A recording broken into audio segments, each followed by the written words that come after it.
Hello दोस्तों, स्वागत है आप सभी का हमारे यूट्यूब चैनल सीजीपीएससी सूत्र में, जहां हम आज मॉनसून जो है हमारे इंडिया में क्यों जल्दी आ गया है, उसके बहुत सारे अलग अलग फैक्टर्स जो डिस्कशन में हैं, उसको हम समझेंगे।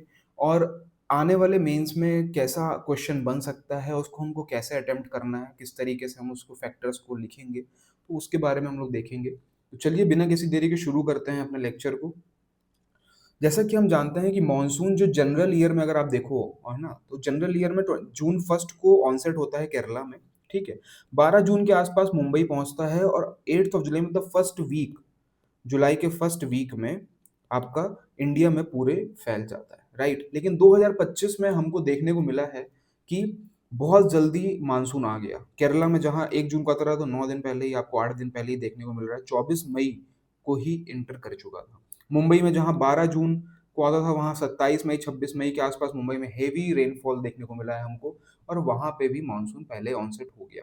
और जून में इस बार प्रिडिक्ट किया जा रहा है कि जून में ही पूरे ऑल ओवर इंडिया वो फैल जाएगा मानसून। तो इसके क्या रीजंस रहे हैं, और मैं एक चीज बता दूं आपको कि क्लाइमेट वाला टॉपिक अभी चल ही रहा था, हमारा लेक्चर सीरीज इंडियन ज्योग्राफी का जो चल रहा है, उसमें आप डिटेल में टॉपिक को समझना चाहते हैं कि मानसून के क्या क्या रीजन है, तो आप वहां पे जाके पढ़ सकते हैं। लास्ट में मैं लिंक डाल दूंगा। और चलिए अभी हम फैक्टर्स के बारे में पढ़ेंगे कि अर्ली मानसून किस किस फैक्टर्स के बेसिस में आया है। चलिए तो शुरू करते हैं। पहला फैक्टर है मैडन जूलियन ऑसिलेशन। आप इसे यहाँ पे आप देख पा रहे हो, फिगर में देखिए। इंडिया के यहाँ पे इंडियन ओशियन में, जो आपका अरेबियन सी के नीचे वाला पार्ट है, यहाँ पे क्या होता है कि जो इक्वेटोरियल वाला रीजन है, इक्वेटोरियल, ठीक है ना, इक्वेटर पे, यहाँ पे थोड़े थोड़े आपको due to evaporation cloud formation देखने को मिलेगा, राइट। क्लाउड फॉर्मेशंस देखने को मिलेंगे, विंड प्रेशर देखने को मिलेंगे, और ये जो क्लाउड फॉर्मेशन होता है इक्वेटोरियल रीजन में, ये आपका सर्कल लगाता है पूरा अर्थ का, ठीक है ना, अर्थ के सर्कल लगाता है। 30 से 60 डेज में ये क्लाउड जो है घूम के वापस इधर आ जाते हैं। तो ये 30 से 60 डेज का मेडेलियन मेडन जूलियन ऑसिलेशन ये सेट है हमारा इक्वेटोरियल रीजन में, ठीक है। तो ये जो डिस्ट्रीब्यूशन आपको देखने को मिल रहा है, ये हर 30 से 60 डेज में ग्लोब का पूरा सर्कल लगा लेता है। ये जो इसकी स्पीड होती है, ये ईस्टवर्ड मूवमेंट होता है। इसका क्या होता है, ईस्टवर्ड मूवमेंट होता है, इस तरीके से ईस्टवर्ड मूवमेंट होता जाता है, ठीक है। तो ये क्लाउड इधर मूवमेंट हो रहा है। अब इसका इस बार सिचुएशन ऐसा बना है कि जब मानसून आने का समय होता है ना, तो मानसून विंड्स यहाँ साउथ वेस्ट मानसून आता है इधर से, तो ये जो क्लाउड्स हैं आपको, ये यहीं पे आपको देखने को मिले, ठीक है। और एक reason, one of the reason यहाँ पे ये है कि मानसून की हवाएं जो यहाँ आ रही थी, ये क्लाउड को इधर लेके चली आई, ठीक है, केरला वाले साइड और एबियन सी साइड। तो मेडेलियन मेडन जूलियन ऑसिलेशन का एक बहुत बड़ा रोल है इस अर्ली मानसून के लिए, ठीक है। एक्चुअली क्या होता है कि ये जो मानसून आप देख रहे हो कि हाई प्रेशर यहाँ से लो प्रेशर बना है, हाई प्रेशर यहाँ से ब्रेड करेगा, राइट, ये तो हमने देख लिया है। तो ये वीक बाय वीक, पहले वीक दूसरे तीसरे वीक में यहाँ रहता है, चौथे पांचवें वीक में इधर आपका पैसिफिक ओशियन से और इधर आ जाता है ना, ऑस्ट्रेलिया के इधर साइड। तो इस तरीके से सर्कल लगाते हुए ये 30 से 60 डेज में ये राउंड करता रहता है। तो मेडन जूलियन ऑसिलेशन जो है एक वन ऑफ द रीजन है कि अर्ली मानसून आया है। दूसरा रीजन हम देखेंगे मैस्करीन हाई।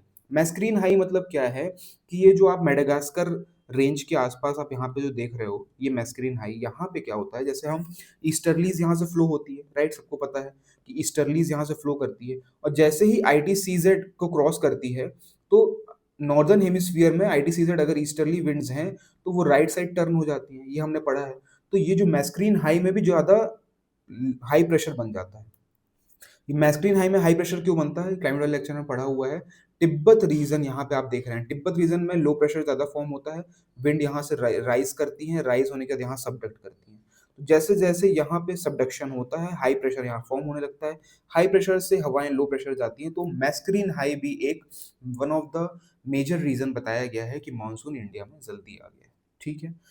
तीसरा, कन्विक्शन और रेनफॉल। क्या हो रहा है कि ज्यादा हीट, सन की जो हीट्स हैं वो ज्यादा आ रही थी, है ना, ज्यादा टेम्परेचर नियर बाय सी आप देखोगे, तो कन्विक्शन, तो एवोपोरेशन हुआ, क्लाउड फॉर्मेशन हुआ, और उसकी वजह से भी हमको हरियाणा हो गया, दिल्ली रीजन हो गया, वहां पे हमको ये सब रेनफॉल देखने को मिलेगा। रिसेंट में दिल्ली में भी आप देखोगे तो रेनफॉल हुआ है।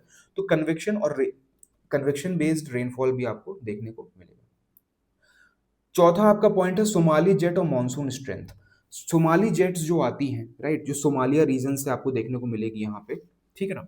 तो जो सोमाली रेड जेट्स चलती हैं, वो इक्वेटोरियल विंड जैसे ही क्रॉस करता है, तो वो अरेबियन सी साइड यहाँ पे आपको देखने को मिलेगा कि वो टर्न होती है। तो वन ऑफ द रीज़न कौन-सी है? Somali jet. आप इसका मैंने डिटेल डिस्कशन क्लाइमेट वाले टॉपिक में किया हुआ है, उसमें आप ज़रूर देखिएगा कि कैसे ट्रैवल करती है। तो मॉरिशियस और मेडागास्कर आप जो यहाँ पे देख रहे हो ना, यहाँ से वो राइज़ करते हुए ईस्टर्ली यहाँ से जो जेट जेट स्ट्रीम्स आती हैं, वो जेट स्ट्रीम यहाँ अरेबियन सी में जाते हुए आपको मानसून देखने को मिलेगा। फिर हीट लो और मॉइस्चर इनफ्लो अगर आप देखोगे कि सन जो है वो हमारा शिफ्ट हो जाता है ट्रॉपिक नॉर्दर्न हेमिस्फीयर में ड्यूरिंग द समर, ठीक है। लो प्रेशर जोन बनाता है नियर द अरेबियन सी। अब अरेबियन सी में मान लीजिए यहाँ पे लो प्रेशर जोन बनेगा, राइट। तो हाई प्रेशर जोन से लो प्रेशर जोन में जल्दी हवाएं आएंगी, राइट, जल्दी आएंगी ना। तो ये हमको देखने को मिलेगा। तो यहाँ पे ज्यादा लो प्रेशर जोन बन गया, यहाँ पे भी ज्यादा लो प्रेशर जोन बन गया, तो जल्दी अट्रैक्ट हो रही है, ठीक है। तो ये हीट लो और मॉइस्चर इनफ्लो बढ़ता जा रहा है इसकी वजह से। तो जिससे क्या है कि वो सक्शन का काम करता है ना, एक्ट लाइक अ सक्शन पंप, जिससे मॉइस्ट एयर आती है और मानसून ट्रफ जो मानसून बनता है वो मानसून रेनफॉल जल्दी होने लग रही है। तो आपका लो प्रेशर जोन बनना अरेबियन सी के आसपास वो भी एक फैक्टर है कि मानसून जल्दी आया है।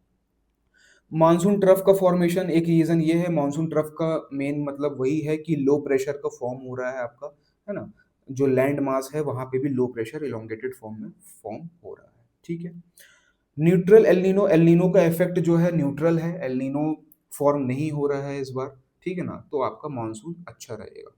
वन ऑफ द रीजन एक लास्ट ये भी है कि इंडियन ओशियन डाइपोल भी फॉर्म हुआ है।